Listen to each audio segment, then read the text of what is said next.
feels like the right thing to do and the tasty way to do it. So Yes. we got all the things, and we're started, and we got audio, and we got video, and now I will play a button. It begins in 3, 2, 1. Helen has trained herself to know what she's going to do, and she's able to match the right skirt with the right sweater. Hey, I waited up for you. I wanted to talk with you. I do love you. I really do love you.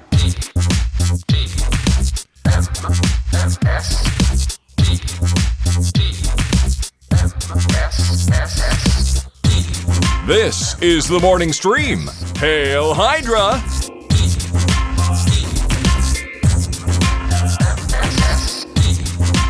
Welcome back to TMS, everybody. It is the morning stream for April 9th, 2020. I'm Scott Johnson. He's Brian Ibbett. Hello. Hi there. Hi there. It's I'm on my way. I'm making it. Hey, I'm animated with Skittles on my face. Isn't that how the video was? There were little animated Skittles on his face. Right guy, wrong video. That was Sledgehammer is the one with the Skittles on his face. Same album. Okay. They probably weren't Skittles, but I always think Right of guy, Skittles. right album, wrong song. Okay. I was close. That's Big Time is the one that begins with "Hi there." Oh, right. Hi there. I In like a very electronic-y voice. Hi there. that. Yeah, hi there. And then he starts going. It's pretty good. Hey, speaking of Peter Gabriel. Yeah. Oh, were we? No, but you reminded me of something. We were. Yeah. I'm kidding. Now I got to remember what you reminded me of. It reminded me of something that I just saw or did, that it was Peter Gabriel related. Oh, sure. Did you hold up a boombox outside Kim's window to get her to go out with you? No, but now I might do it to rekindle the romance. Maybe now's the time. Maybe Now's the time. Here's Yeah, the place. Here's the place. Well, we're all stuck here together. Go out in front of the window. I don't remember what I was going to tell you about Peter Gabriel. I actually had a thing, and it popped into my head for a second, stood there in the broad daylight of my mind, and then went that way, and it's gone now. Genesis, Phil Collins, No. the WOMAD Festival. Who's the other Genesis guy that went on to be in his own band or something? Wasn't there another guy? Mike and the Mechanics, Mike Rutherford. That's the one, the Mike and the Mechanics one. Yeah. See, now I got a confession to make. I didn't know that Mike and the Mechanics had Genesis. Their Genesis was Genesis? Yeah, I didn't know that. I had no idea until like a week ago. Somebody mentioned this somewhere. And before we get an email, because I know there'll be somebody out there with a well, actually, Yeah. Tony Banks actually did also form a band called Bank Statement. Oh, but no one ever really heard of cares that. about Tony Banks and Bank Statement. Yeah, but I did. I mean, for the hot minute they were hot, the Mike and the Mechanics was a thing. And Paul Carrick, who is one of my favorite lead singers of all time. Yeah. He was a member of Squeeze for a while. He was a member of the band Ace. He had a good solo has a good solo career. Mm-hmm.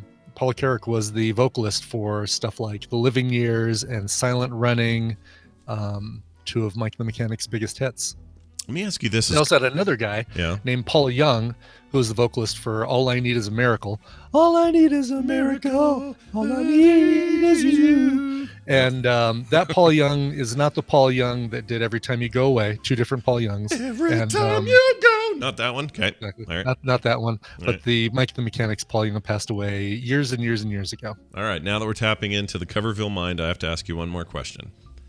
It's like basically it's I'm really dumb in just about everything else. Well, but my mind, I have the Russell Crowe beautiful mind overlay of all these bands and how they're connected. Yeah, they got all that music in there. Your straw is full of marbles. They just have to be They're just all music marbles. Music marbles. Yeah, And the ones that fall out are, I don't know what, whatever.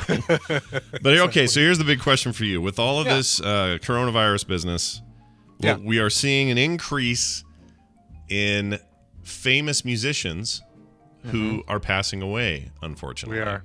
Yes. Do you, as a Coverville producer, look at that and think, I need to do special cover stories and or episode dedication stuff to all of these people, or is it? Are you feeling overwhelmed by that? Like, what do you? Well, I was feeling like I was going to be able to get a handle on it up until last night when John Prine died. Yeah. But no, today on the show is going to be a huge double-sized show with covers of Fountains of Wayne, covers of and by Fountains of Wayne, covers of and by Bill Withers, and then John Prine will be next week. John Prine, I don't have as much John Prine in my library. He was a fantastic songwriter, wrote a lot of stuff for a lot of people who, like Bonnie Raitt, a lot of her biggest hits were John Prine songs, or some of her biggest hits were John Prine songs. Great song called Angel from Montgomery. At some point this week, I'll play a cover of that because in tribute to him. But I feel like, we're kind of at the, not really the tip of the iceberg, but it does start wheeling downhill from here, or wheeling out from here, where we're going to get a bunch more. Yeah, the older folks. I just worry some of the older musicians are just going to run into issues. No, but Fountains Way, Adam Schlesinger was 52. Yeah, he was our age. He was young. He wasn't old. Yeah, Bill Withers was old, and John Prine was old and had recovered from some other health issues. So his deal was. His immunity was compromised. Dan Wally says they're going to play a cover of That Thing You Do, of course, by a band that specifically for one other song. There's going to be a cover of That Thing You Do on today's show. That's by this other band. That's pretty cool. I wish I could tease more. I mean, that's a pretty big tease. Yeah, that is a big tease. They were a band that got in big trouble for saying that they were going to be bigger than the Beatles, or oh wow, compared themselves to the Beatles at one point, and that was kind of their death knell after their big one hit. They had a kind of a secondary hit. It seems like a dangerous thing to say, whether or not you thought the Beatles were going to be as legendary as you thought. Why would you say this about another band? Like, why would you ever say it? You should have said, we're going to be bigger than bread, and you'll be bigger than bread. Right. No problem. Right. Bigger than sliced bread or just bread? Just Bread the band. You're going to be bigger than Bread the band. Yeah. You're going to be bigger than Bread the band, right? That's a good one. That's a good low bar to set yourself. Hey, we're going to be bigger than Firefall. Yeah. Yeah. Right. You're going to be LMFAO or whatever. We'll be bigger than them. Say that, and then you're safe. Don't say we're going to be bigger than the Rolling Stones or the Beatles or the freaking... Right, exactly. Whatever. No, it's like the Beatles saying they're going to be bigger than Jesus. No. Say you're going to be bigger than Gabriel. Yeah. Than Gabriel. But don't say Peter Gabriel, because you won't be bigger than him. Look at that. We've brought it all full circle. Yeah, I can't believe we got around to it. It's amazing. All right, so Kim made homemade kimchi yesterday. This is very exciting. Cool. Well, she couldn't make store-bought kimchi. She had to make homemade kimchi. That's all you can make at home is homemade stuff. It's a really good point, yeah. So we had this choice. We were either going to go to the Asian market and get some fresh goods, including kimchi, or she was going to take the Daikon radishes and the cabbage we had and all this other stuff and just get the spice thing you need to make our own, and then kind of store up on our own homemade kimchi. We've never made it before. It's always been my sister-in-law or somebody else gives us their kimchi. So we were like, are we going to do this? And she's like, yeah, we're going to do this. And so she made 3 kinds of kimchi. One is you make it with thinly sliced cucumber. Amazing. Okay. Oh, so freaking good. It needs rice wine in it, though. Rice wine gives it this weird fermenty thing without actually having to be fermented. It's very good. And then you do, what's the next one? I forgot already. Oh, then she did Daikon radishes, right? Daikon radish. Yeah. Oh, I love, yeah. It's so crunchy and good. Oh, my gosh. And then you made this other kind. And all 3 kinds, you could eat the day you made it. It took about 3 hours if you don't care about how fermented it is. And so we ate the fresh stuff, but now some of it we have in the ferment stage, so we'll see how that is later and see what we liked better. Did we like it fresh and just, hot off the mix, or do we want to have it sit around for a few days and then see how that is? So we're going to try it both ways, but it's been a very exciting sort of kimchi experimentation going on in the house. It's very fun. Cool. Everything's very cool. Everything smells like it. I got the hot farts. It's great. It's good. That's how you know it's good. Yeah. It's like Selsun Blue. Oh, that's how you know it's working. Oh, it burns. Yeah, that's all right. That's how you know it's working. It's very good. And so then, while we were doing that, Steve popped in. We make an exception for the social distancing for Steve because Steve keeps us alive. And, yes, right. I think that's a good enough reason to. Yeah, we have no problem letting Steve in. But we got the part, the shattered part. The new one came in. He came in, put it in. He tried to explain to me yesterday how I've been describing it wrong on the show for what it does.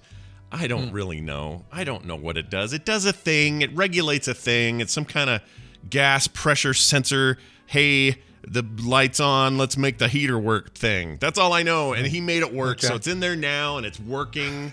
And that's all that matters. You had an opportunity to explain it better. Yeah. And you've explained it worse. I've explained it worse, but he told me. At no point during your rambling.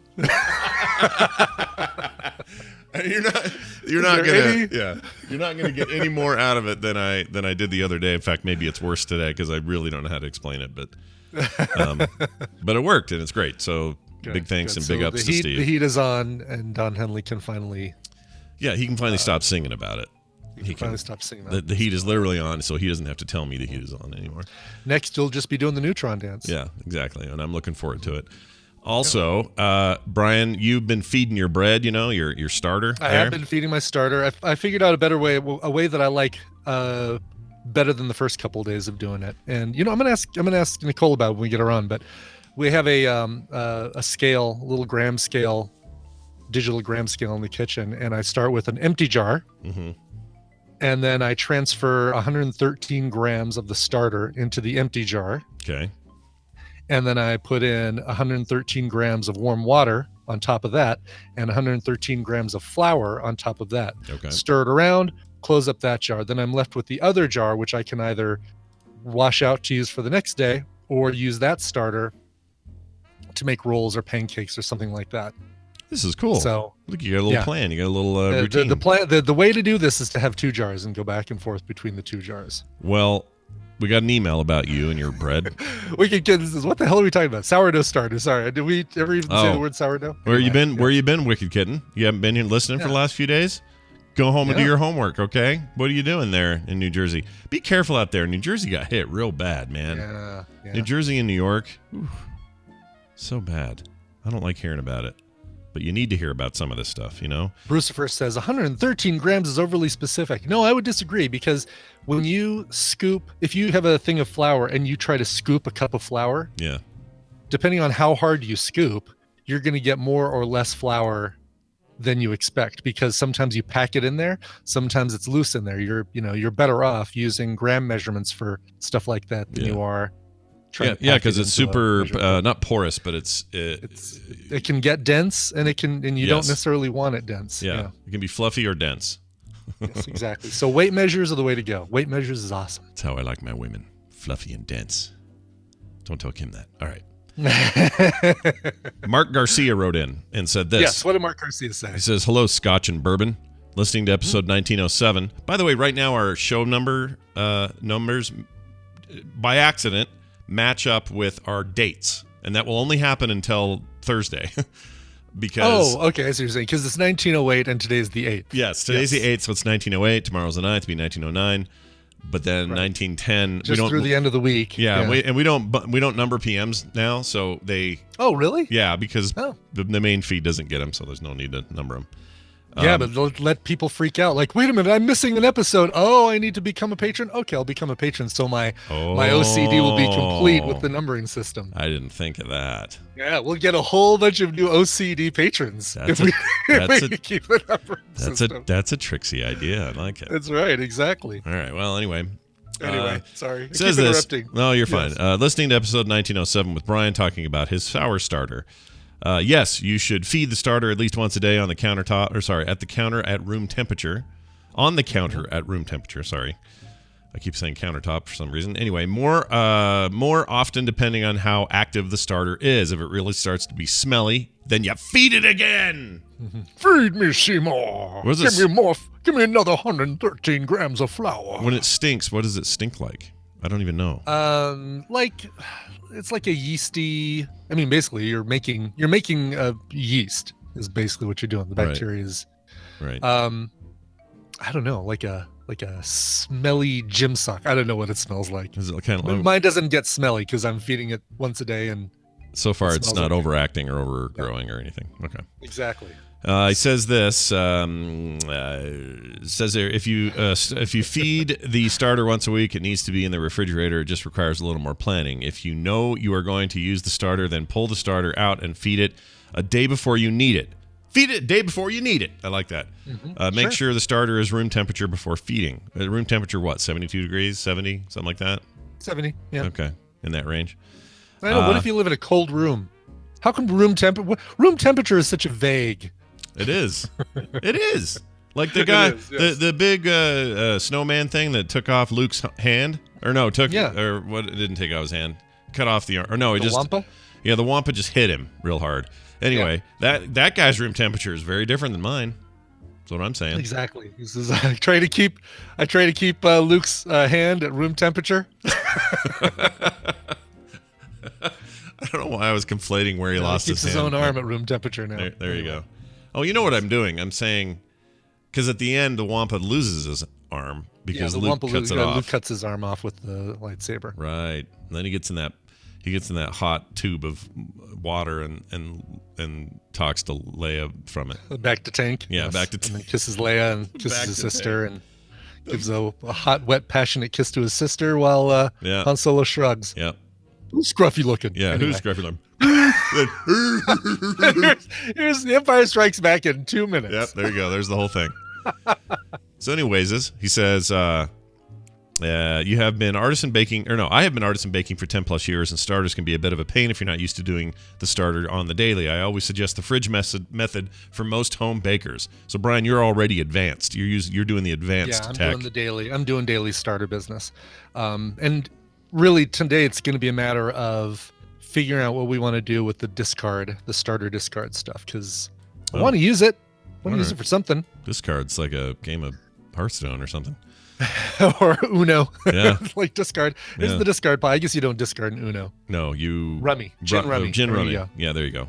I played Gin Rummy because we had that cool app that we played a lot. Remember in the day? That was a fun app where you played Gin Rummy with a bunch of animals in the city. Oh, yeah. You remember that? That was really good. That was good. What was that game? I don't know. I don't know if it's still going or not, but I love that game. That was very good. Oh my God, I totally forgot about that. Yes, you got three other animal players you're playing with, and one of them's really good. Yeah, one's great, and the rest of them are kind of bad. I totally remember that. At the end of this, Mark says, love the show, though. Mark, and P.S., could I get a screaming car horn? There you go. Got it for you. All set up and queued up, Perfect. buddy. Always here for you. All right. One other email this morning. Hi, Stitches and Buttonhole. Ew. Ooh, thank you for carefully pronouncing that one. I almost put a news story in today about a scanning device that's built into toilets. This is true. Okay. That recognizes your unique butthole. And they're testing it now to do some sort of recognition. I don't understand what the ultimate use is. A brown eye retina scan basically is what it does? Yeah, basically. It was so weird I couldn't do it. I didn't put it in. A retina scan? A retina scan. Oh no, I've torn my retina. Anyway. Says, hello, Stitches and Butthole. I'm sorry, Buttonhole. That's what, see? See, this is what happens. This is what happens when you don't have tight controls. He says, you said on the show today you hadn't heard of a listener with COVID-19 yet. I have good news and bad news. The good news is I'm fine now. Husband and I both had it, though.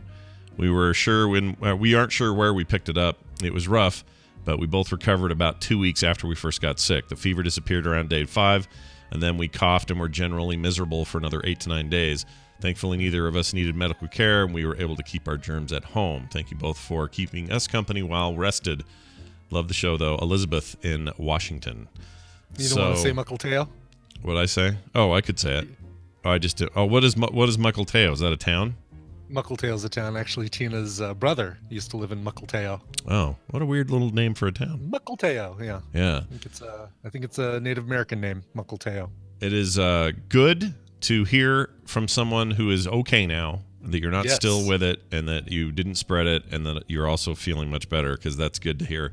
But it sounds nightmarish. In 2008, I had a flu thing that I think is the sickest I ever got in my life. It was so bad that for about 17 days, I had a fever every day of those 17 days. It was as high as 104 at times. The cough was so bad, I thought I was going to die. There were a couple of nights I was sure I wasn't going to wake up. Like, I'm guessing I experienced then the level that this thing is. It's probably something in this range. And man, I don't want anybody to go through that. I had dreams and feelings and thoughts that you would only get under that kind of fever. Are the worst. They're so bad, dude. So freaking bad. Yeah. Anyway, I'm glad you're okay, Elizabeth, and anyone else who listens to it's the only response I got to the question as to do any of our tadpoolers have it, and that's the only one I got. So if anyone else out there has a story to tell, we're happy to hear it. We have a request going out at the end of the show for going out to somebody who's lost part of their family because of COVID. So, yeah. I mean, it's nice that we're doing that, but gross. I know. Sucks. Bad. All right. Well, on that note... on that happy note, let's bring Brian Dunaway in here. Yes, let's do that. And see. We'll put a smile on our faces. Yeah, we'll see what he's all about. And if he wants to help our listeners win some prizes today. And Blue Ridge John, I just saw Jury go live to the Bernie Sanders suspending his 2020 presidential campaign. Well, that'll... 40% of my campaign is going to be out. I'm going to take the other 60%, give it to the billionaires, and the 40% of the 60% is going to go to the people. Yeah, that sounds right. That sounds about right. It's going to be a lot of burner people that are mad, so we'll see how that goes. Okay. Now this. Whoops, hold on. Now that. Wait, I want to play. Now this.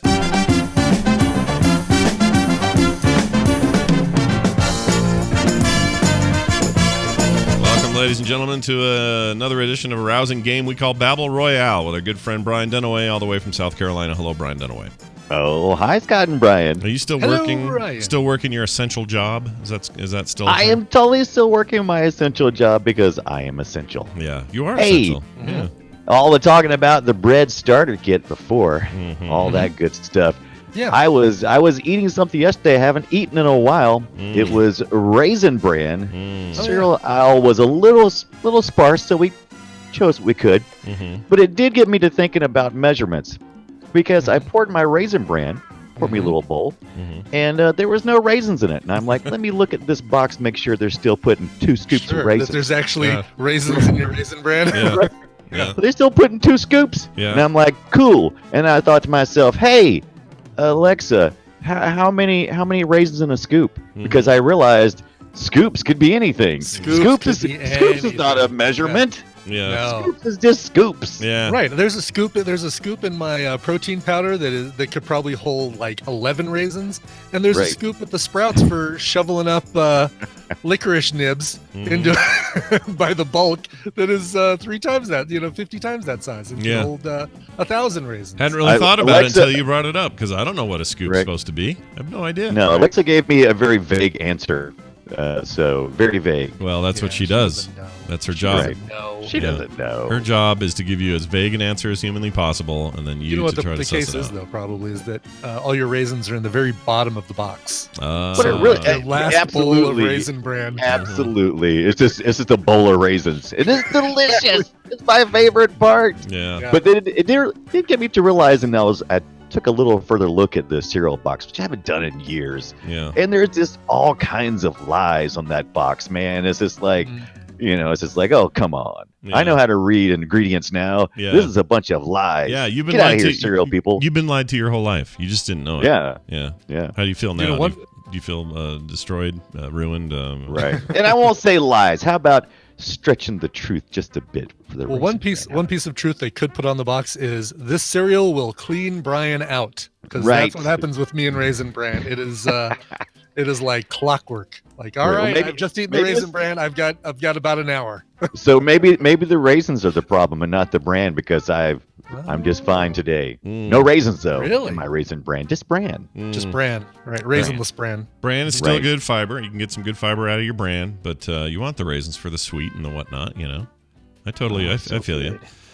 So for some reason the calling in system is down. I don't know what Google's doing, but Google Voice appears to be not working. And wait, maybe one's coming through. Let's see. Is it working? I think it worked. Hi, good morning. Who's this? Yeah, this is Tracy from Seattle. Oh, thank goodness. Okay, cool. Thanks, Tracy. From Seattle. Thanks for being... Is it Muckle Teo or Muckle Teo over there by you? It's Muckle Teo. Muckle Teo. Okay. Okay. I'll remember that next time I see that weird word. That's fun to put on an envelope, I'll bet. Anyway, hey, Tracy, good to have you here, and hope you're doing okay up there. Boy, remember when you guys were the hot spot for COVID, and now it's like the East Coast? Man, you guys are... New York and New Orleans. Oh, yeah, no, we're on the downward curve. Yeah, that's good. That's good. I keep hearing, like, around here, people are saying, "Oh yeah, Utah's at their peak," and if that's true, we did really well. We ended up having a pretty good curve smash, but I'm not holding my breath just yet. I want to, gotta see how things go. A little too early to say. Anyway, it's good to have you here. We're gonna play a game. Brian's gonna explain what it is, what you could win, and what our topic is. That's right, Scott. So I'm going to be giving Scott and Brian a topic. The two of them are going to go back and forth and giving answers for that topic. If one of them gives a wrong answer, why don't we have this recorded yet and just play it on a loop? A repeated answer, or they take too long to come up with an answer. The win will go to the other player. Tracy, your job is to predict who's going to come out on top. Based on the topic today, you're playing for a couple of amazing games from Steam. Again, courtesy of Wesley. Resident Evil 0 HD. This is like the starting point for Resident Evil. This is the remaster. So it's Resident Evil 0 HD remaster. I guess they couldn't fit any more titles onto that name.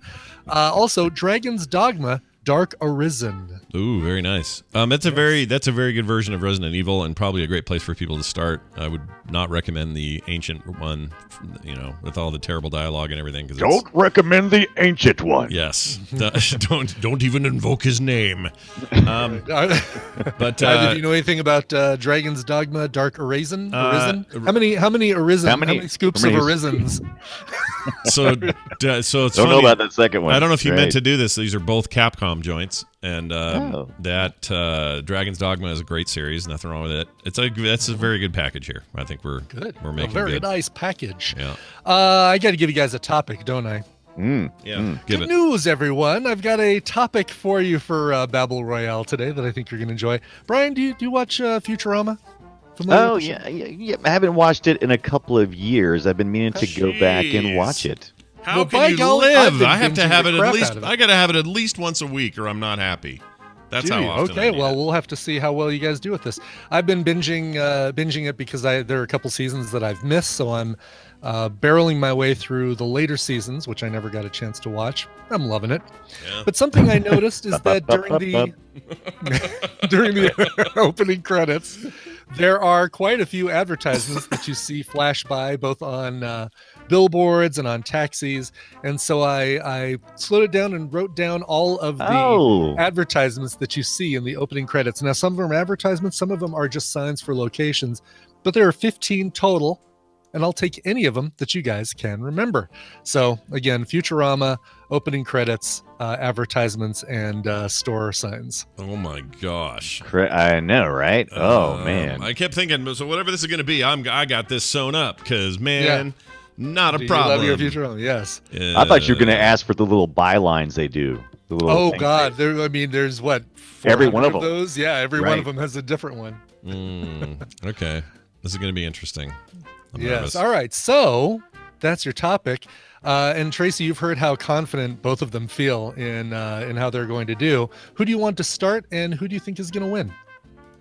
I think I'll double down on Scott today. Okay, double down. Ooh, Scott. Okay. I'm like a big chicken gravy potato mess at KFC. I'm the double down. All right. Exactly. So these are the billboards. Advertisements, signs, billboards. Yes, and you don't have to be exact with the words on, but I mean, they have to be close enough that it's like, yeah, that's the one you're talking about. Oh man, this is going to be really hard. Right. I think you'll do. I mean, there are a few that you could probably guess from just. Yeah, that's what I'm gonna say. There's a few, just like any other intro. There's a few things that are probably in the show. I can remember. I can remember one. Well, don't say it. Well, I'm not going to say it. You're just going first. Yeah. I'm going to go first. All right. I believe there had to have been like a Fishy Joe's one. Probably multiple times, but at least one Fishy Joe's. Well, I thought we'd make it out. I thought we'd make it through at least one or two. No, I guarantee there's a Fishy Joe's. I guarantee it. There is not a Fishy Joe's. No. That is not true. There has to be a Fishy Joe's one. Maybe I should go first. Fishy Joe's. Hold on. Can I Google it? I can't. Let me Google it. The game's over. You can. How you gonna Google it? This is something that Ibit did on his own. Is there like a? I'll do like a. I'll do like. Well, I'm gonna go for. Can I go for one? Just for. Yeah, go for it. Before I Google this, go for it. Well, I know they definitely. I can see Slurm in there. Slurm is absolutely in there. Yeah, Slurm. Okay. If Slurm's in there, I guarantee. Oh, okay. I just found it. Here. Did you? Okay. Yes, I think this counts. Hold on. I googled Fishy Joe's. By the way, Futurama. here's where I confirmed it from the infosphere.org opening sequence. No, that is it doesn't count what they show on the TV with the cartoons. I thought that's what we were looking for. No. I'm talking about the advertisements that the Planet Express ship flies by. Oh, I thought you were talking about the billboards. Someone said the word billboard, didn't they? Yeah, those are billboards. But that's like the TV that usually shows like old cartoons and stuff like that also changes every episode. Frick. Okay, wait. Can we do a mulligan then? Because I misunderstood. You know what? I will let you do a mulligan on this one. Yeah. But he can't take the one I had because that's all I got. No. Yep. So Brian Dunaway he's taken Slurm. So, Scott, you basically have to come up with something now to kind of keep the game going. Hopefully, you haven't done too much Googling. No, I didn't. All I did is you just Googled Fishy Joe's. All I did was Fishy Joe's. That's it. All right. Well, then these are a little easier. I remember one just says. I think. What? Go ahead. What? No, I was gonna say. I think. Yeah, go ahead. I'm gonna just I'm not gonna say anything because I don't want to give any clues. Go ahead. All right. Go ahead. There's a reference to Hypnotoad once. I think it says it's like either Hypnovision, Hypnotoad Vision, something like that. Hypno. Yep. Mass Hypnosis Hour is the sign with the Hypnotoad swirlies on it. All right. Brian, you've claimed Slurm, but you got to come up with another one now. All right. Well, there's two more things I can think of that was often used in the show, enough that I think it might be in the intro. One of them I'm not 100% sure on, and it's from the first episode. I'm going to hold that one for a second. Ooh, okay. I am going to go with Mom's, some kind of mom advertisement. Yes. I can see her ugly face. Her weird. Mom's is all I was looking for, but I was going to see if you could come up with the rest of it. Mom's old-fashioned robot oil. There you go. Is the advertisement that you see. Okay. Planet Express flyby. Do you skip the intro, Scott? I never skip the intro. I never do. No. But my they're all blending together. It's hard. Yeah, the music is too good, and the two funny things that they change in every episode, kind of like the Simpsons couch gag and Bart's. Yeah. Ooh, we should do on the blackboard. Should do a couch gag Battle Royale. God. Jeez, is this just take the whole show? Yeah. So tune in for the 6-hour Battle Royale. Let me ask you this: is there? Yes. Does this also include anything where it's just, when the words come out and go Futurama and then there's a little text under it? That was the first thing that Brian Dunaway asked, and I said no. Oh, I missed that. I said no. I missed that red light on the thing. Yes, so it's just the billboards and signs that Planet Express flies by before it crashes into the little cartoon that's playing on the TV set that at one point said Fishy Joe's. Damn it. This is hard. Yeah, the Bob's Burgers next door sign is another example. Now, see, that would be a good one. Yeah, because there's a lot, but there are a lot of those, and Kim and I laugh at them every time, but I forget them. I wouldn't know those either. Yeah, exactly. All right. Did they ever have shit? Did they ever have what am I trying to say? A reference to a Itchy and Scratchy reference to The Simpsons or something like that. Was Itchy and Scratchy on there? Oh, you know what? Let me narrow it down. Was there a Simpsons reference on there? Can I get it that way? That's narrowing it out. There was no Simpsons reference. References. Reference. Gosh dang it!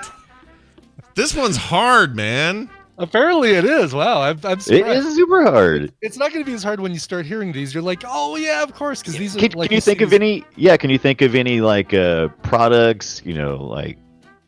So I'm out of. I have the list in front of me. So I'm out of mulligans, right? No mulligans. You don't remember any products in the series itself that they were always advertising? There was Slurm. Slurm was easy. Slurm was easy, but what else is there? There's Mom's is easy. Mom's was easy. That was. Is the Devil Robot up there? Probably not.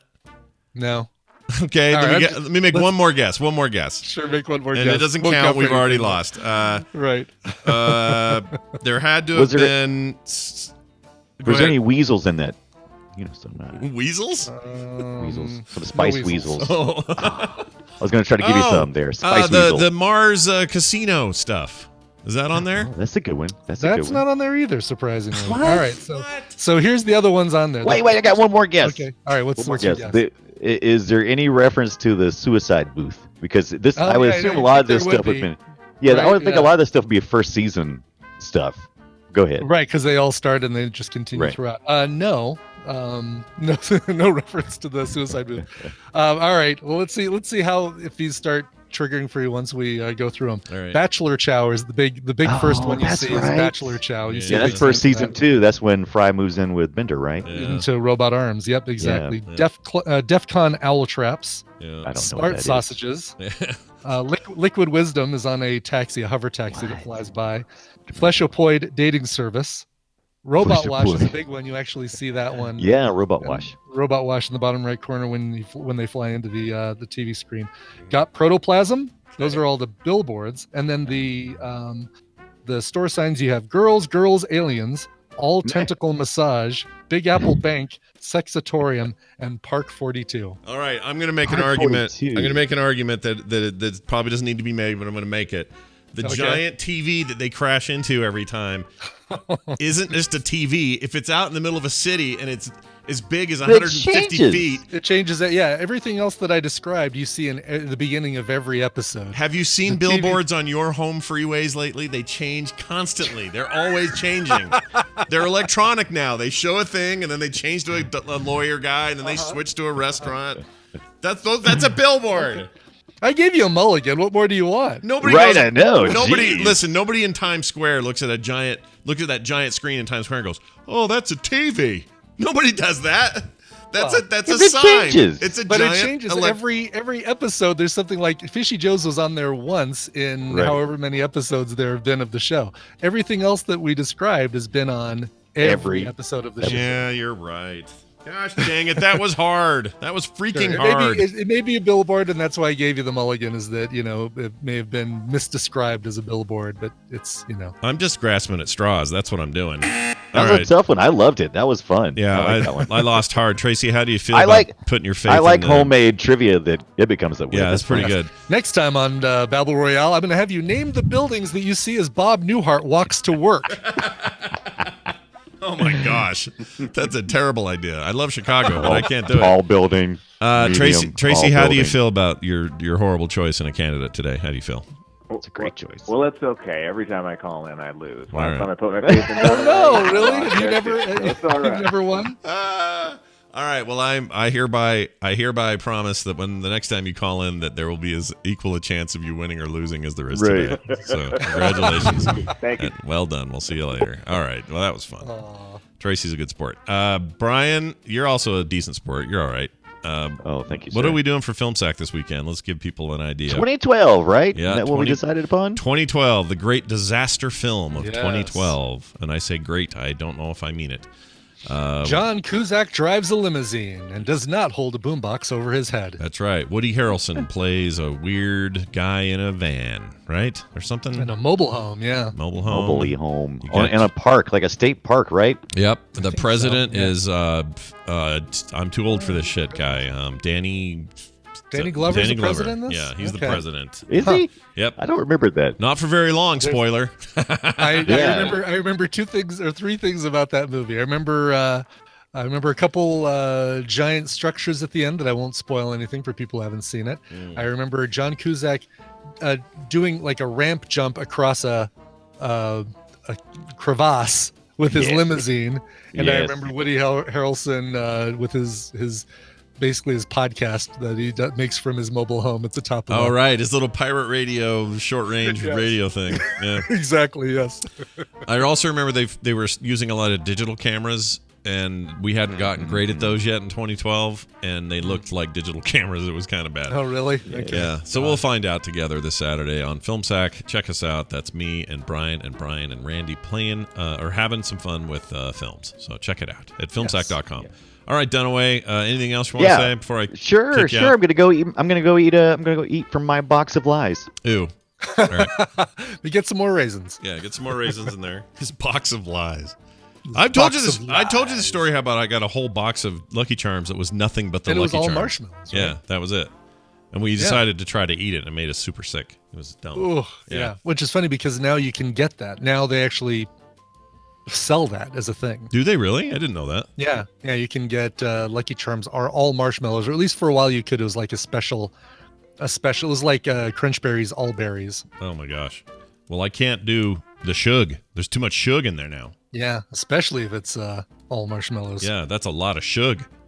Yes. All right. I assume. I don't know what that stuff's made of. I have no idea. Let's do, what time is it? Oh, we got time for one story, so let's do this.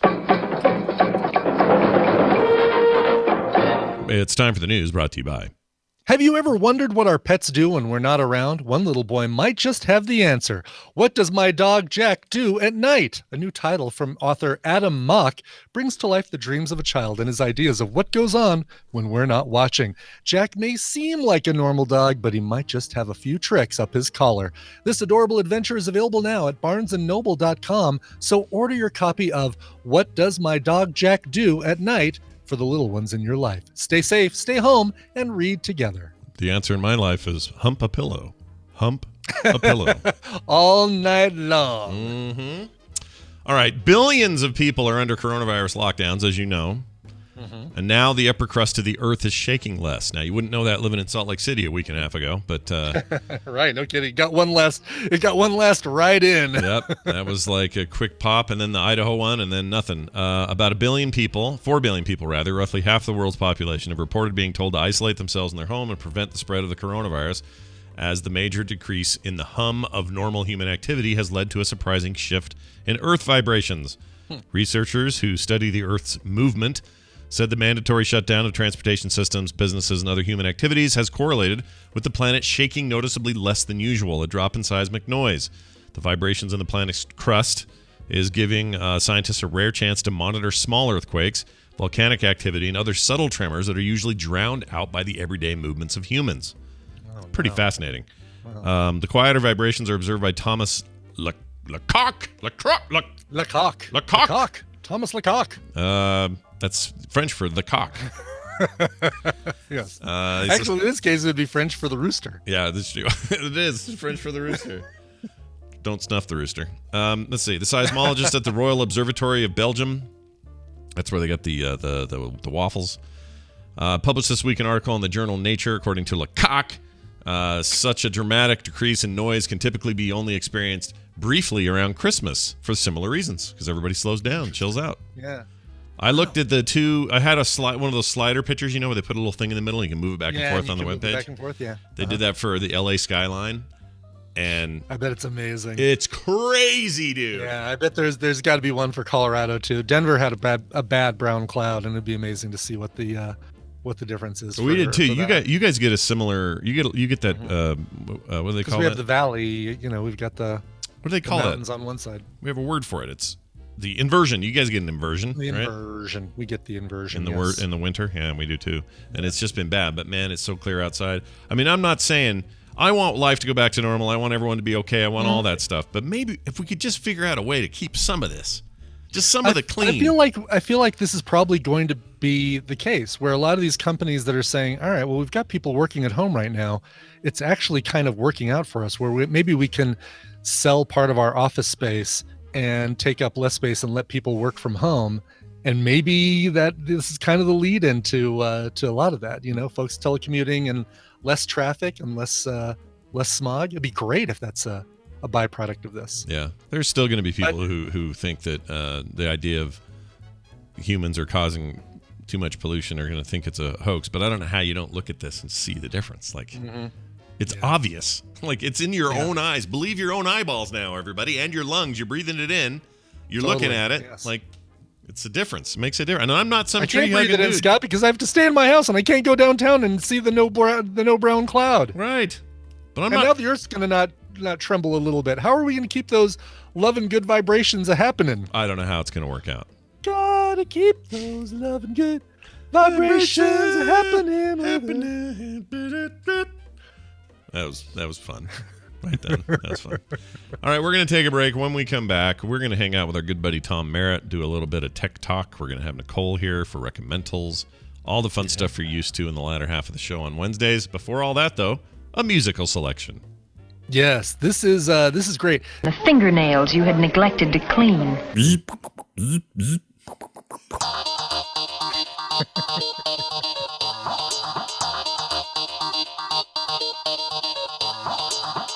What's Scott Johnston and Brian Ibbotson doing? You know those guys got talent.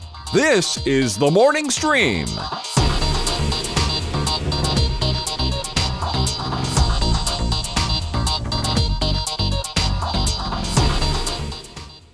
I'm muted. There we go. We're back, everybody. Hello. Hi.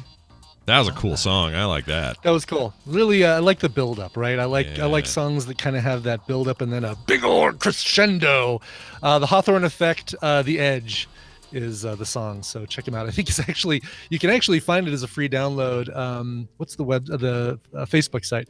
Facebook.com/the373. And you can download that song for free and check out more of the Hawthorne Effect. Very, very cool.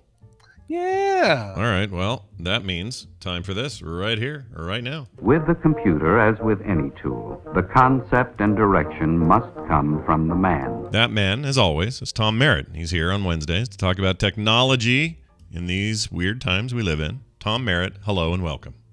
I am the Jesus Jones of technology right here, right now. You could have Oh, I stopped. thought it was going to be real. Oh, yeah. Yeah, also that. Could have been that. I thought you were just going to stop at Jesus. I am the Jesus, and then that's it. I am the Jesus. It was Do a not comma, F with the yes. Jesus. I am the Jesus Jones. Mr. Jones. Well, Tom, I hope you're well. You doing all right? Hanging in there? Everything going okay? Yeah, I'm doing all right. How about you? Pretty good. Made kimchi here at the house. So Yeah, kimchi. It'll save you. it will save you. Eat all the kimchi. Yep, eat it all. When I was younger, actually, I made some kimchi scrambled eggs on Sunday. Okay, see, now we're talking. When I was in high school, my brother was convinced that if you got a cold, I'm not. By the way, let me preface this by saying I'm not claiming I have a coronavirus treatment at all here, but if you had a cold and you ate kimchi, you were more likely to rip through it because it would just clear out your whole sinus system if you had the real hot stuff. Yeah, that goes with the use spices to clean out your nasal passages kind of theories. Sure. There's been some evidence that it definitely helps kind of flush out your system, but it doesn't really cure anything. No, the virus doesn't care. Maybe helps speed it along. Yeah, the virus doesn't give a crap. It's kind of like when I used to play basketball and I'd get sick. I would get through the illness faster if I played basketball and played a lot, but that was really just my body just sort of flushing myself out like it would normally if I was all hot and sweaty. Yeah. And it was a miserable experience to play basketball while you're sick.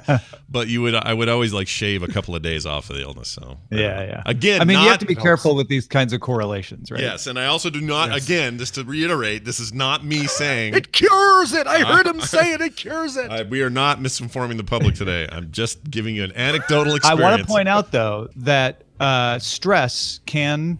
It's been scientifically shown stress lowers, your ability to fight off infections. Right. Dramatic tension in movies can cause stress. Mm-hmm. And John Cusack movies have a lot of dramatic tension. So I'm just saying.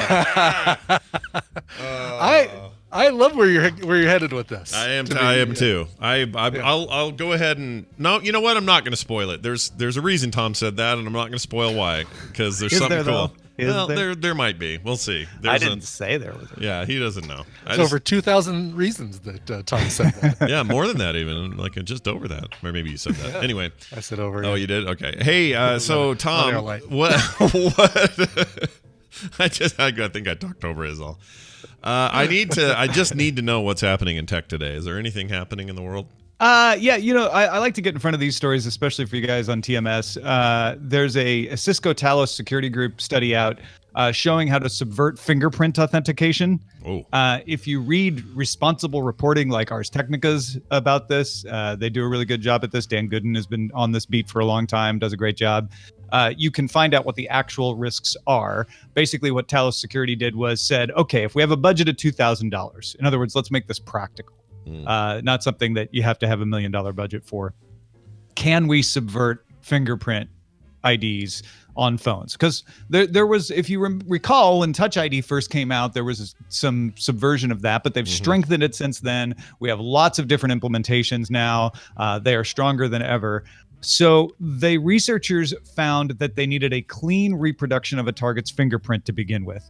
The best way was to trick them into sticking their finger into some clay. That seems unlikely. I want to know what the story or what the ideas are for how to do that. That's amazing. Yeah. So they're like, it might be hard to get someone to do that. So they were also able to lift fingerprints off like a wine glass, very spy style, or something that might be good for a high security target is a fingerprint reader, like at customs. You might be able to get an image after that. Then you had to do a lot of touching up to get that fingerprint to be a 3D model you could print. You then had to print a 25 to 50 micron precise mold. Even when they did that, they had to try 50 fingerprint molds before they got one to work. And then once they had gone to all that trouble, they were able to, if they had physical access to the device too, right? Then they were able to get the AI case padlock, the Huawei Honor 7X, and the Samsung Note 9 phones to be bypassed every time, 100% of the time. Rest of the phones on average was about 80% of the time. And the only ones they weren't able to bypass were 5 laptops running Windows 10, the Verbatim Fingerprint Secure USB drive, and the Lexar Jump Drive F35. They also said they got a 0% success rate on the Samsung A70, but they weren't sure if that was valid because they also had problems getting the A70 to unlock with legitimate fingerprints. Oh, ouch. Oh, no. Oops. Ooh, that's but the point of all of this was to say, for 95% of users, if you're not a high security state target, you're well protected by fingerprint ID. It takes a lot to get through this. However, if you are someone who could be a target of a sophisticated attack like this, where a heist movie kind of plot would be involved, then yeah, you might not want to rely on fingerprint security. So it's valuable research, but for the most of us, it actually reassures that like with all security, nothing is 100% secure, and this is very secure. It would take a lot to break it. So it sounds like to me, if you had a high-profile target, let's say you were trying to get Jeff Bezos's fingerprint to get into his stuff or something, just as an example, maybe it'd be worth it. Otherwise, scammers should put their money and effort into things like mass phishing old people, because that works or whatever. This is for like, I want to stop that investigative journalist. I want to break into the phone of a diplomat, stuff like that. Yeah, high level spy movie kind of stuff, like you said. That's a fascinating topic. There's a lot that makes me happy. It makes me. What about Face ID? They haven't figured that one out yet. This was not. Yeah, this was only testing fingerprint. Okay. Authentication. They didn't look at Face ID for this one. Mission Impossible has that one figured out. Yeah, they do. They got to figure out a way to take the face off. Yeah. They got to trick me into the movie Face Off. Yes. They got to trick me into face planting into a pile of clay to make it work, right? right, exactly. So I make a mold. Would you mind putting this clay on your face for just a second? Thanks. Jeannie says, unless you cut off your hand. I think cutting off someone's hand and using their fingerprints is actually harder than what these guys did. Yeah. Because they'll know you did it, right? Wait a minute. I think someone's trying to break into a device. They just cut off my hand. Yeah, my hand has been removed. I think I'm tipped off as to what's happening. Hold on a minute. Yeah, so really, strange. Darth Vader was just into identity theft. Yeah, that was it. Luke Skywalker. Yeah. He was trying to break into Luke's phone. Exactly. There used to. Luke, I am in your contacts. When it was back when that movie was new, there was a theory in my group of young friends that the reason Luke jumped off wasn't to get away from Vader. It was to go get his hand. That was the thing. Everybody's like, no, he went off to get his hand. That's why you jumped off there. He thought he could save his hand. I'm like, I don't think that's it. I think he was just trying to escape and then hang out for hand. Waiting for the. Well, a hand is lightsaber. I mean, yeah, the hand, but he lost his lightsaber. Oh, right. The lightsaber is the big one too. The one that did shatter in 30 more years. I hate to go off on this tangent, and this will be really quick, but there was a comic that just came out. We should have mentioned it with Steven Schleicher, but a comic that shows Luke going back to the trash pile at the bottom of the Bespin Cloud City air ducts and talking to the Ugnaughts there and saying, have you seen it? It's about yay big, silver. That's pretty good. I like it. Very nice. Well, now we know how it got. How it got recovered. There you go. Yes, So exactly. Tom, today Daily Tech News Show. That's the thing. That'll be good. I'm looking forward to it. I'll be on there, and we'll be talking about the tech of the day, including the story here. Is there anything else that you'd like to say before we go? Indeed. Thanks to everybody who has picked up Tom's new book, Trigger, Trigor. It's a novel about a time traveler saving the universe, and people seem to like it. I'm getting some good feedback on Twitter. If you have picked it up and read it, the best thing you can do to help me out is go to Amazon and leave a review. The more reviews you get as an author, the more it surfaces in other places and helps people decide whether they want to buy it or not. And if you haven't checked it out, please do. Tom'sNewBook.com. I think that sounds like a reasonable request and also a great thing. So everybody go do it. Tom Merritt, everybody. Ace Detect on Twitter. Daily Tech News Show today at 2:30. I'll be on. He'll be on. Roger, Sarah, the whole business. Check it out. See you, Tom. Bye, Tom. He just saluted us in a sort of Nazi way. He did. It was really, really cool. I feel honored by Tom. It was Nazi-ish. It was a little Nazi-like.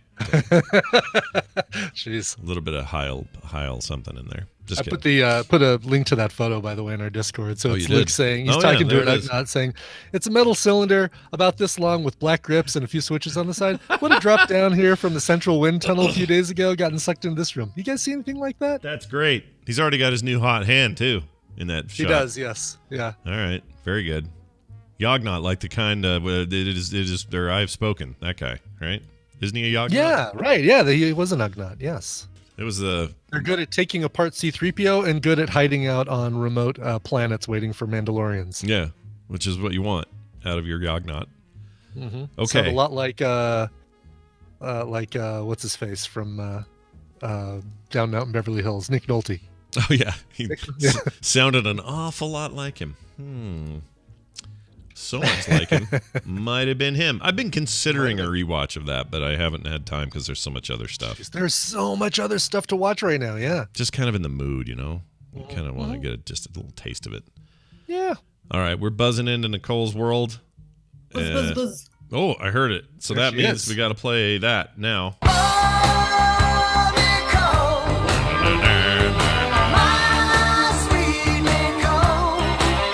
As you know, Nicole Spagnolo joins us on Wednesdays, and we do recommendals, stuff we found on streaming services that we like and we think you might like, and we talk about them here on the show.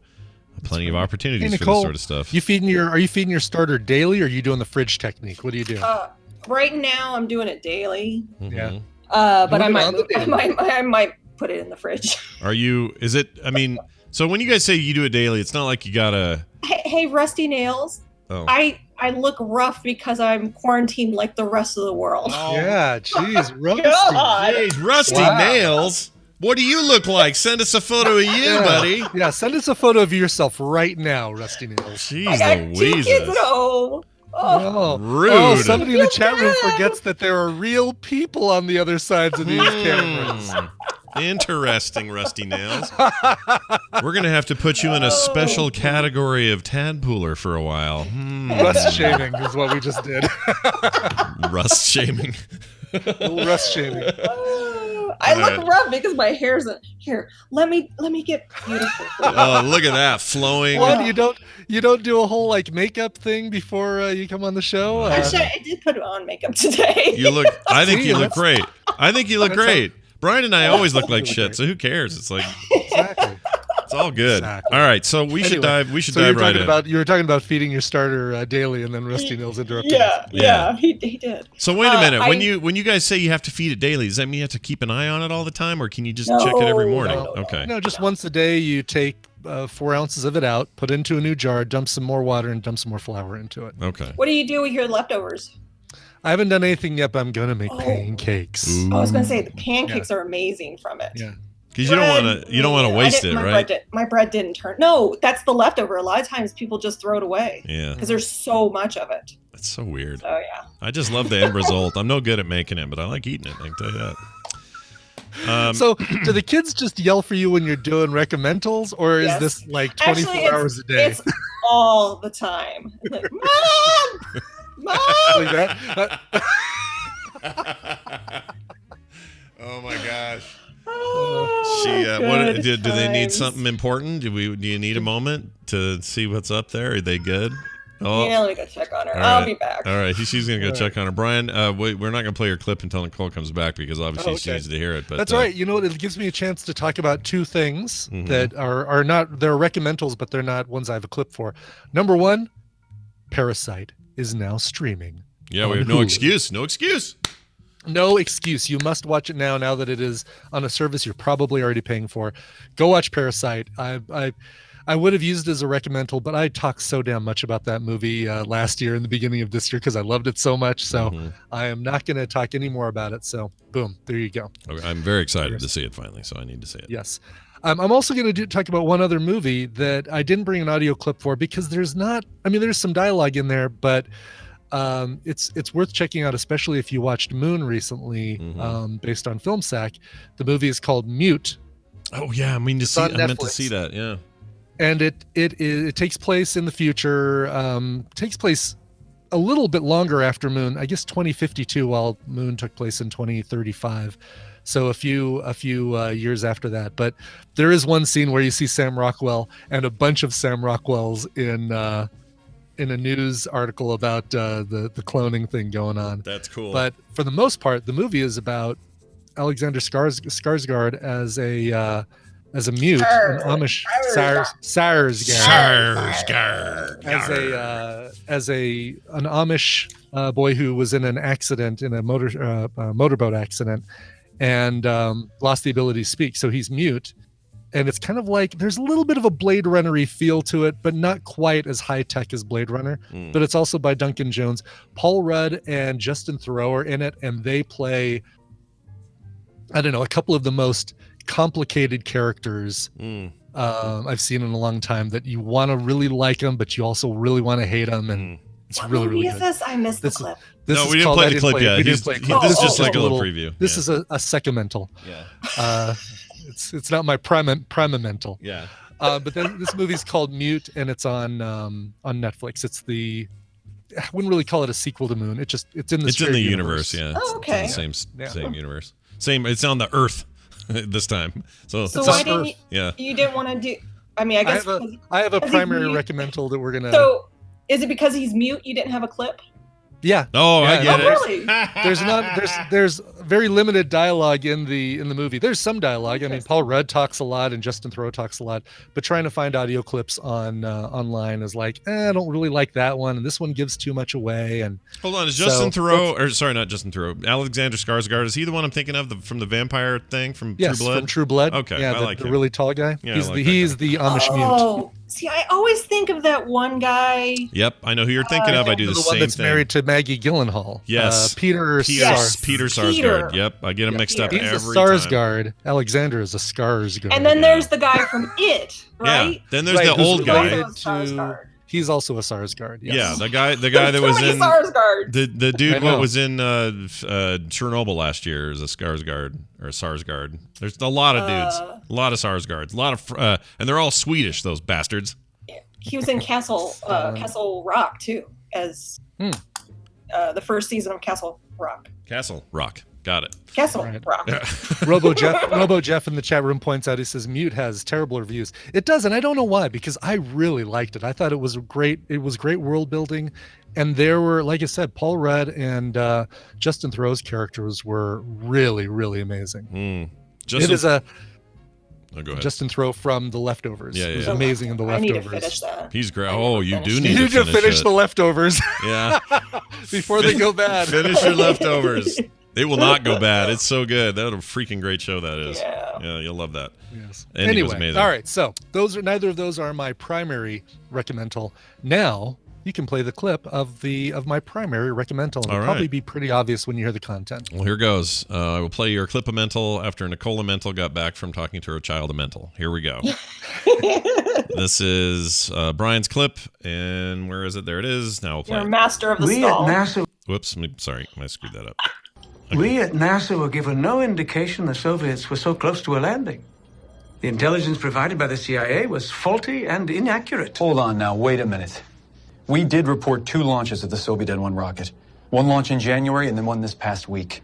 Both launches were duly noted in our intel reports to you. You said they were unmanned tests. We said we had a 95% confidence level the January vehicle was unmanned, but we only had 80% confidence on the second launch. Only 80%. The president must understand that our technology is vastly superior to the Russians. The N-1 is a crude and unsophisticated vehicle compared to the Saturn V. All the president cares about right now is getting an American on the moon as soon as possible. Can you move up the launch of Apollo 11? The vehicle could be ready, but the phase of the moon would not be correct. The phase of the moon? Come on. That's speaking of the Skarsgård guy. Mm-hmm. He's in there. That's For All Mankind, yeah? Oh, no, not Skarsgård. He's not in there. It's the other guy. He's not in there. Yeah, that's Colm Fiore is who you're hearing there. Yeah. I thought we recommended this one already. Didn't we already recommend it? No, because I haven't watched it until now. Scott hasn't watched it yet. Have you watched it? I watched 2 episodes. I may have talked about it, but I don't think because it's on Apple, right? Yeah. It is, yeah. Yeah. I don't think I did a full recommendal. I think I remember we talked about it. We finished episode 10, the last of season 1 last night, and I loved this thing. It was really, really good. Because it's alternate reality, right? Mm-hmm. It is. And it's funny because in doing some research about it, the Russians really were close to a moon landing at the end of 1968, several months before the Americans landed. And it was the fact that one of their engineers, Leonov, I think, had died.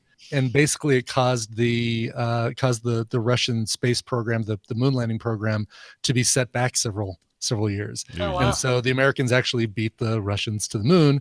But in this reality, Leonov didn't die. He became the first man on the moon in June 1969 instead of Neil Armstrong. And it's interesting. All that happens in the first 10 minutes, right? So it sets that up.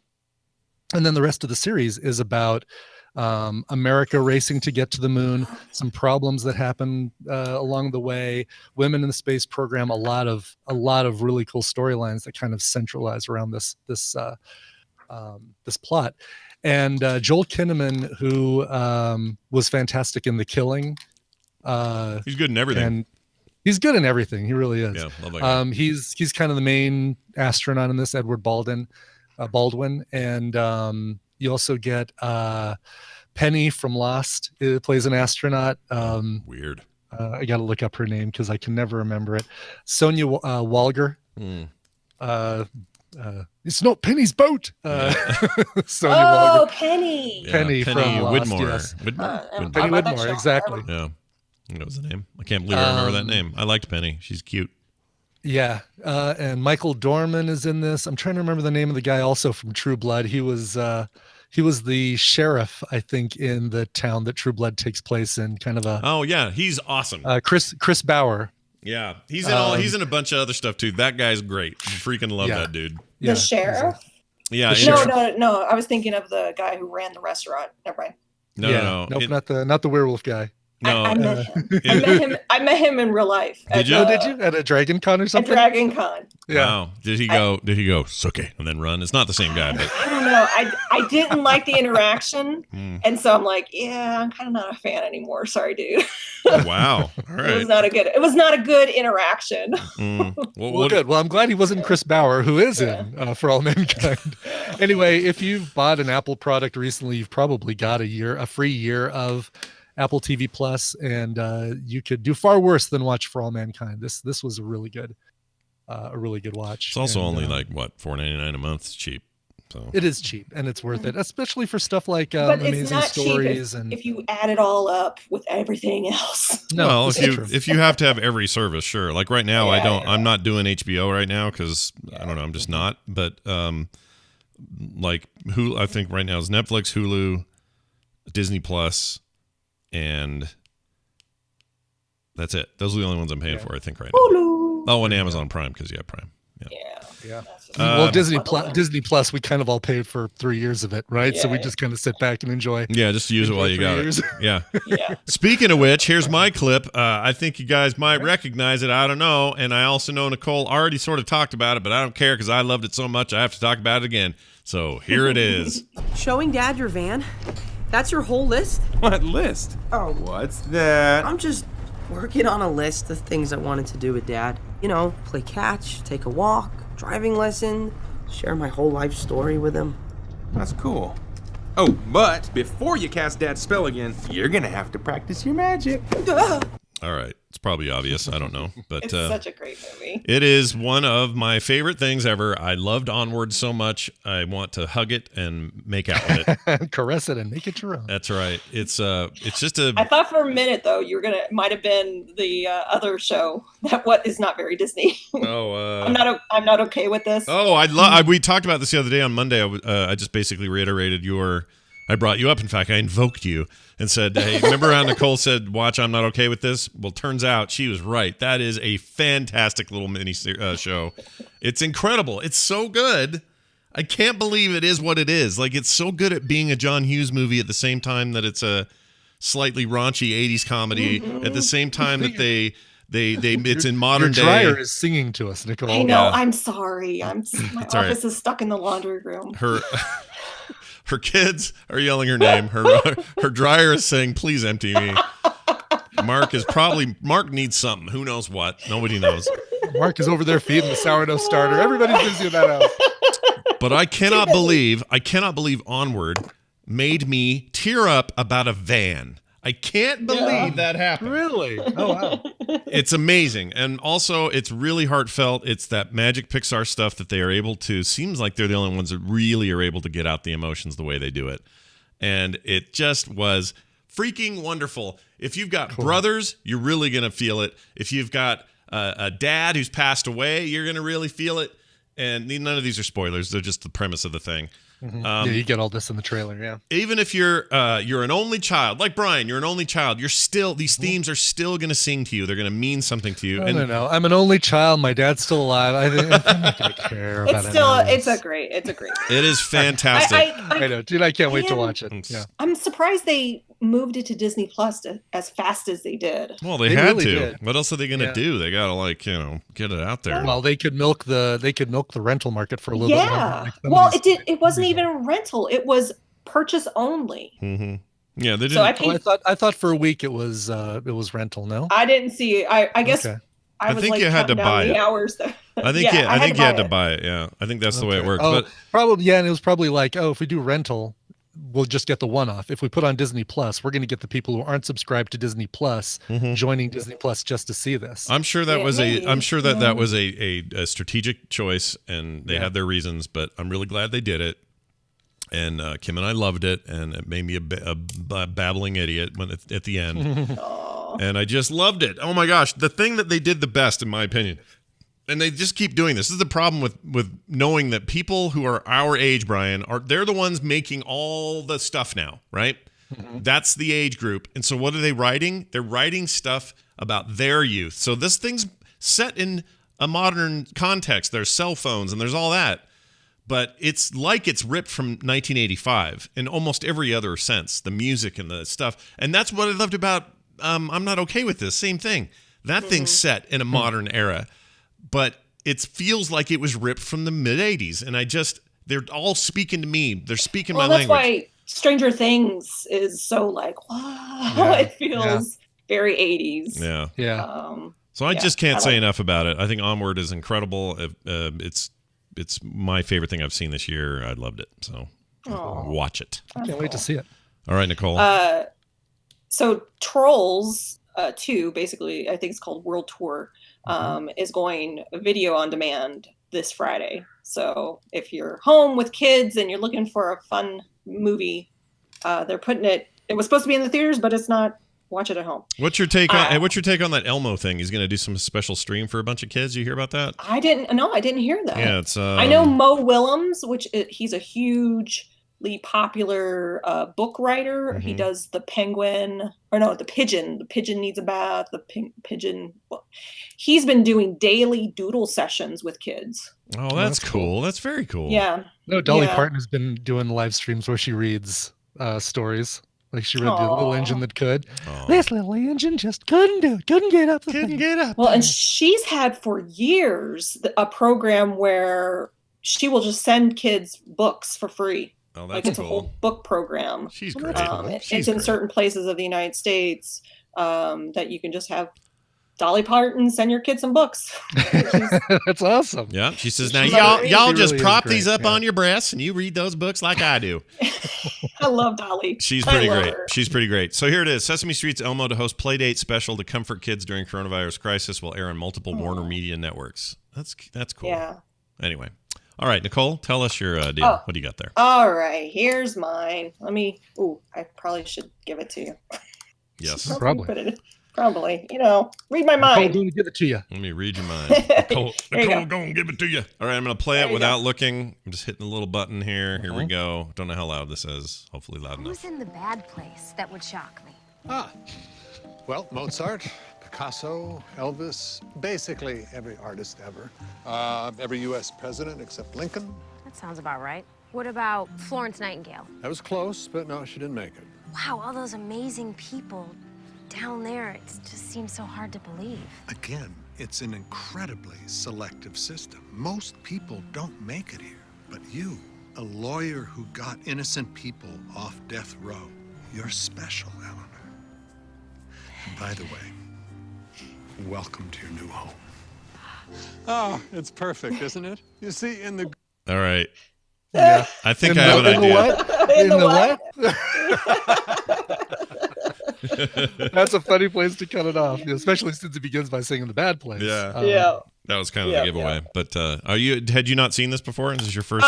So here's the funny thing about The Good Place and my viewing.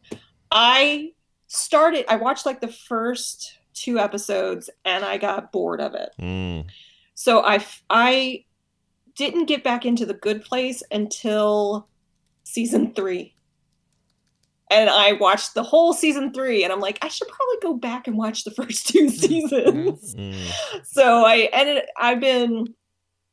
find that with this show, it is a great put it on, and I was kneading bread and I'm making masks. So I'm doing things, but I have it on and I'm watching it as I'm kind of keeping busy. And it's a perfect show for me for that. And I just adore it so much. It's funny because I've tried to sit down and just watch it and I get distracted. So I don't know. Some shows are like that for me too. I understand that totally. There's some things I'd much rather have happening while I'm trying to do other stuff, and it just works. Yeah. So if this one's working for you in that way, that's great. Yeah. But I love it. Yeah. It is very much because Seinfeld is that for my husband. Yeah, same. He just puts it on in the background. Yeah. And I have a feeling The Good Place for me is that comfort show that I'm not necessarily paying a lot of attention to, but I like having it on while I'm doing other things. That's pretty cool. Yeah, I really, it's grown on me. So, because at first I was like, everybody loves this show. Oh my God, they love this show. And I just didn't get into it. And it wasn't until I knew the reveal that I went back and got more into it. So I think it's great. It's on Netflix if you're wondering, if you haven't had a chance to watch it. And maybe you need to start with season 3 like me. And then treat the first 2 seasons and as a then prequel. go back. Yeah. Get right into it. Oh, that's great. Yeah. We love that show. I love it as well, although I'm way, way, way behind. So I just need to binge it. Now that it's over, I just need to get ripped through it. Did anybody see the final Modern Family deal? Was it any good? Was it tonight? Well, it's tonight. I haven't watched it. I haven't watched that show in a long time. Because it's over after this. Like the little tonight is the final episode. So I saw a screenshot. I didn't know the Asian baby was like a teenager now. Right. Yeah. Same actress too. Like she's stuck with the show that long. But that show has kind of always been hit or miss. And so Tina and I are like, yeah, we're ready for it to go. But we've watched the last season because it's like, all right, well, we know it's ending, so let's watch the last season. Well, it has its charms. So Phil Dunphy is still a hero of mine. I love him. He is. He's Tiber is the best part of the show for sure. He's really great. Although don't if you're like me, don't do like me and see the 2004 remake of Dawn of the Dead before you see Modern Family, because he is a complete a-hole in that movie. Right. And it took me like 4 episodes to get over it. So there you go. So I wrote a note down to come back to this. When you mentioned The Leftovers, I have to ask you, is there any certain scene in that show that you think of often? Yes. There's one scene that I randomly will think about. Yeah, I think about, okay, mine's easy, or it's just one that always pops up. It's when Carrie Coon, when they do a flashback and Carrie Coon's family disappears. No, that's not mine. That's the one that well, I'm not trying to predict yours. No, that's not right, Scott. No. No, that's not it. So the scene that creeps into my brain in random moments is when they go. It's the second season, and it's the woman that is in caveman times, and she's protecting her baby. Oh, yeah. That whole weird scene. Yeah, I forgot about that. Because that sets up the river. It sets up the river. It sets up like what happened. Oh God, I just think about that. I don't know why. It just randomly will just inject into my brain, and I think about the baby and the snake and the woman and the earthquake. Wasn't that right around when your daughter was a little tiny newborn or something? When you saw it, maybe?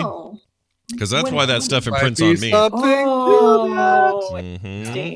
Yeah. Sure. You should continue through and see it to the end, because I think they nailed that landing in the end. Very satisfying ending for that show. I still have HBO, so I will definitely watch that. Yeah, but your dude, what made that's what's his name, went on to do the Watchmen thing you love so much. That's Damon Lindelof. That's his deal. Damon Lindelof. Yeah, Watchmen. A director? Yeah, the showrunner. Oh, okay. Yeah. Showrunner, yeah. Yeah, he wrote and did all the Leftovers, and then he did Watchmen. So if you loved Watchmen as much as you did, just imagine what you'll think of season 3 of The Leftovers.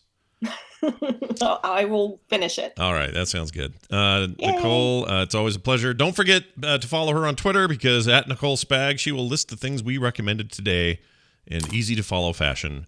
That's Nicole Spag on Twitter. Nicole, have a fantastic day. And we'll feature starter. And go feed your starter. Feature starter. Your starter's starving. All right. Feed me Seymour. I've never seen that movie. Never. Oh my God. Any iteration of it? No, none of it. Film sack. I agree. Hold on. I'm gonna see if it is streaming now. I'm bumping it into our plans. Never seen a TV version, film version, the play, none of it. It's all news to me. So. I mean, the best one you want to see is the 1986 one. So, and it is the Steve Martin one, right? Not streaming. Yeah, Steve Martin. Not Rick Moranis. Rick Moranis, yeah. Oh, you heard Moranis is coming out of hiding to do the Honey, I Shrunk the Kids business sequel. Oh, is he? No, I did not hear about that. Yeah. Wow, he's coming out of retirement? Basically. I mean, I guess he's always done some theater stuff up in Canada, but mostly just focused on his family. But I guess, now's the time.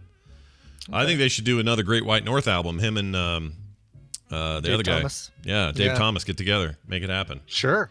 I think an SCTV reunion is in the cards, especially now that Eugene Levy is done with. Now that Schitt's Creek is done, it's a good time for Eugene Levy to get everybody back together. That's still with us. Yeah. Sadly, no John Candy. Yeah. But get Eugene Levy. Get what's her name on Martin Short. Who's the Schitt's Creek lady? I can't think of her name all of a sudden. Yeah.